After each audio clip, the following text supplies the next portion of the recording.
တထေးကြီးဟာသူနဲ့တက်တဲ့ချစ်သူကိုရွေးချယ်နေတာဖြစ်ပြီးသူတဘောကြတဲ့သူကိုနှင်းစီပန်းတစ်ပွင့်စီပေးအပ်နေပါတယ်ဒါပေမဲ့လူအုပ်ထဲမှာမတန်ဆွမ်းမိန်းကလေးရှောင်းမေရှိနေမယ်လို့ဘသူကထင်ထားမှလဲအမျိုးသားကနှင်းစီပန်းကိုတမင်ချိုးပြီးရှောင်းမေကိုအဆက်ခွဲလိုက်ပါတယ်သူ့ရဲ့လုပ်ရက်ကြောင့်ပွဲတက်လာတဲ့မိန်းကလေးတွေကလှောင်ပြောင်းခဲ့ကြပြီးမဲ့နောက်တစ်စက္ကန့်မှာတော့ရှောင်းမေကပန်းကိုတုံးပြီးသူ့ကိုခြေထိုးလိုက်ပါတယ်အဲ့ဒီလုပ်ရက်ကအမျိုးသားကိုသူ့မရှိမှဒူးထောက်သွားစေခဲ့တယ်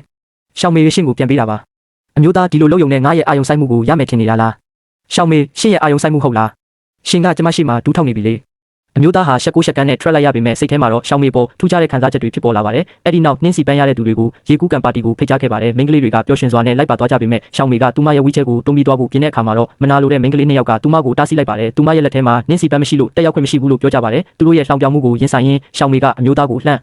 ခေါ်ပြီးနောက်ထပ်နှင်းစီပန်းတစ်ပွင့်တောင်းလိုက်ပါတယ်။ဒါပေမဲ့အမျိုးသားကသူ့မှာပိုးတဲ့ပန်းမရှိတော့ဘူးလို့ပြောလိုက်တဲ့အခါရှောင်းမေတယောက်ထပ်ပြီးအဆက်ရတော့မယ်လို့အားလုံးကထင်နေကြချိန်မှာအမျိုးသားဟေးဒီနှင်းစီပန်းကမင်းအတွက်ပါရှောင်းမေကျေးဇူးတင်ပါတယ်ရှောင်းမေဟာသူမရဲ့ဝီချဲကိုတုံးပြီးအနီရောင်ဝတ်မိန်းကလေးရဲ့ခြေထောက်ကိုကျိတ်သွားခဲ့ပါတယ်ဒီလိုရဲ့ကြောင့်အနီရောင်ဝတ်မိန်းကလေးကသူမအပေါ်အညိုတေးထားသွားပါတော့တယ်မကြခင်မှာပဲရေကူးကန်ပါတီစတင်ခဲ့ပါတယ်အမျိုးသားဟာနှင်းစီဖြူတပွင့်ကိုကင်ပြီးပေါ်လာပါတယ်သူကသူ့ရဲ့ဇနီးလောင်းအဖြစ်တယောက်တည်းကိုပဲရွေးချယ်မှာဖြစ်ပြီးမိန်းကလေးတွေကသူ့ကိုအံ့ဩစရာတွေပြုလုပ်ပေးဖို့မျှော်လင့်နေပါတယ်စကားပြောလို့မဆုံးခင်မှာပဲသူ့နောက်ကဝီချဲကိုတိုက်မိသွားပြီးရေကူးကန်တွေကရှောင်းမေကိုမြင်လိုက်ရတဲ့အခါသူမြင်မောသွားပါတယ်သူဟာနှင်းစီဖြူကိုပါဆက်နဲ့ကိုက်ပြီးရေထဲကိုခုန်ဆင်းသွားကအဲ့ဒီအဖိုးတန်တဲ့နှင်းစီဖြူကိုရှောင်းမေကိုပေးအပ်ခဲ့ပါတယ်ဒါပေမဲ့ရှောင်းမေကသူမမလိုအပ်ဘူးလို့ညှင်းဆိုလိုက်ပါတယ်အမျိုးသားကဘာလို့လာတာလဲလို့မေးတဲ့အခါမှာတော့ရှောင်းမေဟာဒီခန်းသားတဲ့ရေကူးကန်ကြောင့်လာတာဖြစ်ကြောင်းသိလိုက်ရပါတယ်သူမဟာအရင်ကနာမည်ကြီးရေကူးအားကစားသမားတစ်ယောက်ဖြစ်ခဲ့ပေမဲ့မတော်တဆမှုကြောင့်မတန်ဆွမ်းဖြစ်သွားရတာပါဒါပေမဲ့ရေကိုချစ်တဲ့သူမရဲ့စိတ်ကတော့မပြောင်းလဲပါဘူးအမျိုးသားဟာသူမရဲ့ကြက်ခိုင်တဲ့စိတ်တဲ့ကြောင့်ပိုပြီးဆွဲလန်းသွားပါတယ်ဒါကိုမြင်တဲ့ကန်းကြီးကမိန်းကလေးတွေကတော့မနာလို့ဖြစ်ပြီးပောက်ကွဲနေကြပါတယ်အနီရောင်ဝတ်မိန်းကလေးကသူမဘလို့မှမရှုံးနိုင်ဘူးလို့တွေးရင်သူမရဲ့ကောင်းကနှင်းစီရင်ထိုးကိုချွတ်ပြီးရေထဲခုန်ဆင်းကသူတို့နှစ်ယောက်ကြည်နူးနေချိန်မှာရှောင်းမေရဲ့ရေကူးဘောကွင်းကိုတမင်ဖောက်လိုက်ပါတယ်ပြီးနောက်ဘာမှမဖြစ်တယ်လို့နဲ့အမျိုးသားကိုမြှူဆွဲပြီးခေါ်သွားပါတယ်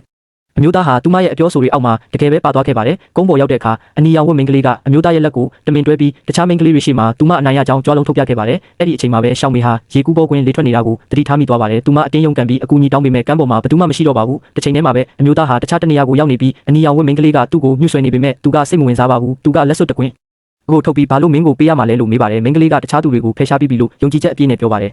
သူမကအမျိုးသားကိုဆွဲပြီးအပြင်ကိုထွက်လာတဲ့အခါ၆ကပ်နေတဲ့ရေကူးကန်ကိုကြည့်ပြီးအမျိုးသားကနားမလည်နိုင်ဖြစ်နေပေမဲ့မိန်းကလေးကတော့သူမအနိုင်ရပြီဖြစ်လို့သူ့ရဲ့ဇနီးဖြစ်တဲ့နယ်လို့ဆိုပါတယ်ပြီးတော့သူမကလက်စွပ်ကိုတောင်းလိုက်ပါတယ်အမျိုးသားကလက်စွပ်ပေးဖို့ပြင်းနေတော့မှရေပေါ်မှာပေါ်လို့ပေါ်နေတဲ့နှင်းစီဖြူကိုမြင်လိုက်ရပြီးရှောင်းမေအနေရရှိနေပြီဆိုတာကိုချက်ချင်းသိသွားပါတယ်သူရေထဲကိုချက်ချင်းခုန်ဆင်းပြီးရှောင်းမေကိုလိုက်ရှာပါတော့တယ်သူမကိုရေထဲကနေပွေ့ချီလာပြီးဘာဖြစ်တာလဲလို့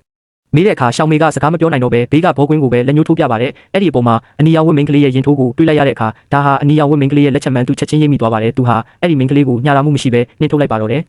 တတိပြန်ရလာတဲ့ရှောင်းမေကသူမကိုနှင်းစီပန်းတပွင့်ထပ်ပေးဦးမလားလို့မေးတဲ့အခါအမျိုးသားကညှင်းလိုက်လို့ရှောင်းမေစိတ်မကောင်းဖြစ်သွားရပါတယ်ဒါပေမဲ့နောက်တစ်စက္ကန့်မှာတော့အမျိုးသားကဆောင်းကိုလှမ်းလိုက်တဲ့အခါကတင်ပေါ်မှာနှင်းစီပွင့်ဖက်တွေအပြည့်ဖြစ်နေပါတယ်